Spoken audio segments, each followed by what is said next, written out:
Yeah, likely. Very similar to Luke. So the plan, if it goes according to plan, he should be playing this week. But we've got to get through today and what's today? Wednesday. So Wednesday and Friday.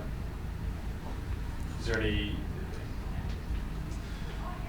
any thought that you'd give him another week just in case, or just in case? Always going to be playing. Just in case of. Just in case, I don't know. That he needs another week. Another week? You weren't watching the soccer too, were you? I had a look. Yeah, it's terrible, wasn't it? Very good for Germany. No, look, the plan. He hasn't played for.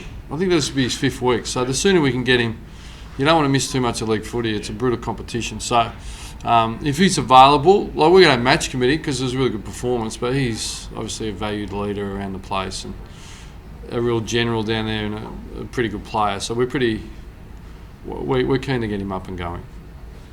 How's Alex travelling, Ross? Alex Silvani, yeah. Look, it's been significant. It sort of was a late onset after the game, but he is still waiting to be cleared. So he's been inactive for whatever the time frame is.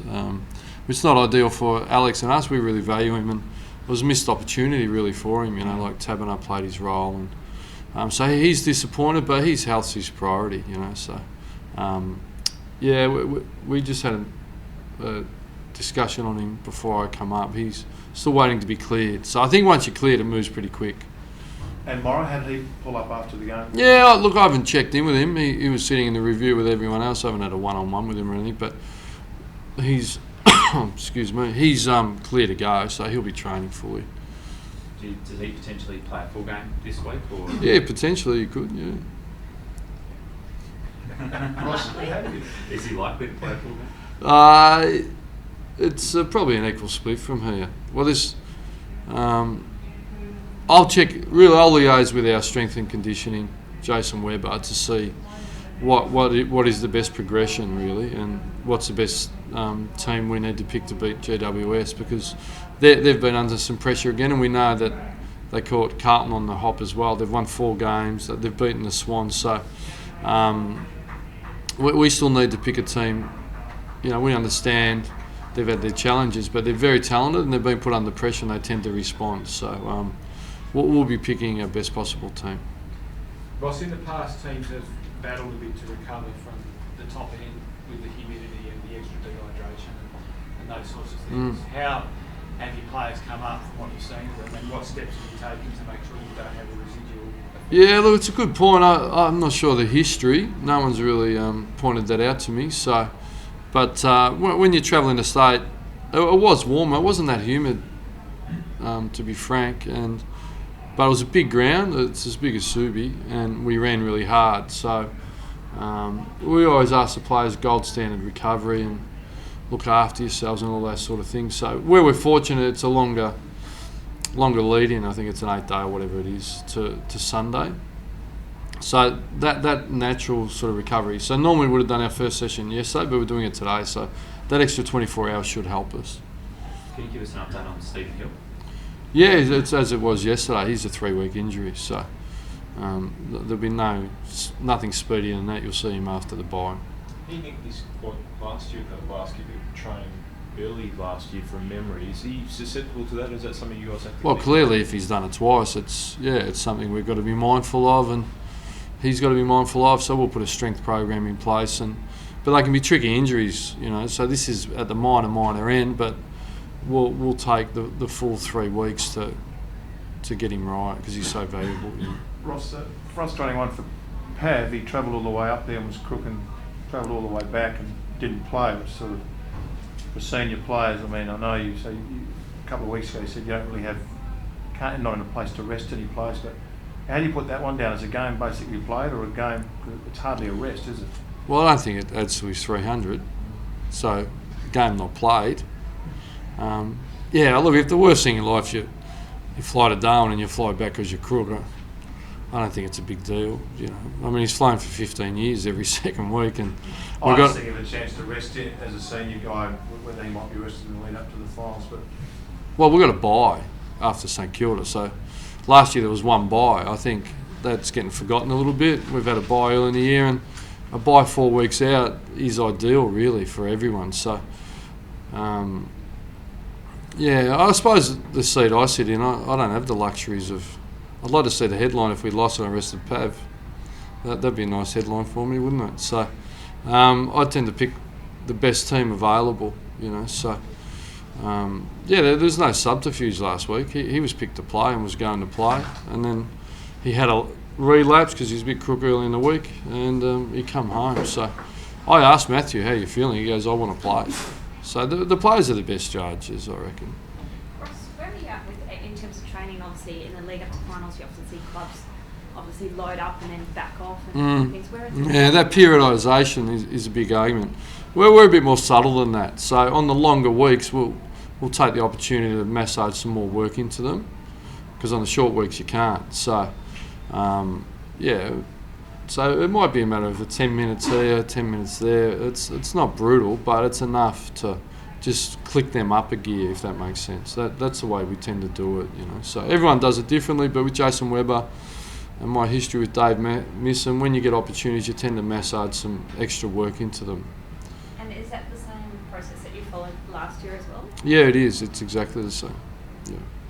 Ross, how much of a bonus is it to have Matthew around next year with players like Apnis, and obviously Taberner's a bit further on than Apnis, but to have the senior power forward, if you like, still there to help them sort of integrate themselves? Well, I think it can be two things. It can be good because he can help mentor them and grow them, but he can also get in the way potentially, can't he? Do you know what I mean? The only way he can improve his play. So, I think when next year comes, we'll worry about it, but Matthew's form's entitled him to go on. The mentoring, but we do know young tools take a long time. I think Reid from Collingwood, I think he played 2 games in his first 3 years, and then in his 4th year he blossomed and played in the premiership. So something along those lines. So the young tools take longer. Like Taberner's already played, Apnis played, he should play again this weekend. We're pretty keen to keep him going. So it can be both things. It can be good because he can help protect them a little bit and carry the load, but it could be, it's hard to fit them all in when maybe they deserve it. So that'll be the challenge going forward. In terms of the captaincy, Matthew spoke yesterday and said he was willing to possibly hand it over if it suited the club to mentor another leader next year. Yeah. Is that something that you can see merit in, or?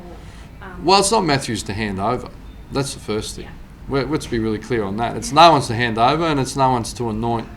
I don't anoint it. Matthew doesn't. The incumbent captain doesn't. The player group, our board doesn't. They ratify it, but our player group nominate their captain by vote, and it's a public vote. So that's the way it'll be done next year. So I think it takes care of any conversations around it by anyone, by me, by Matthew, by our president, by our CEO. It doesn't matter. That's the way we do it.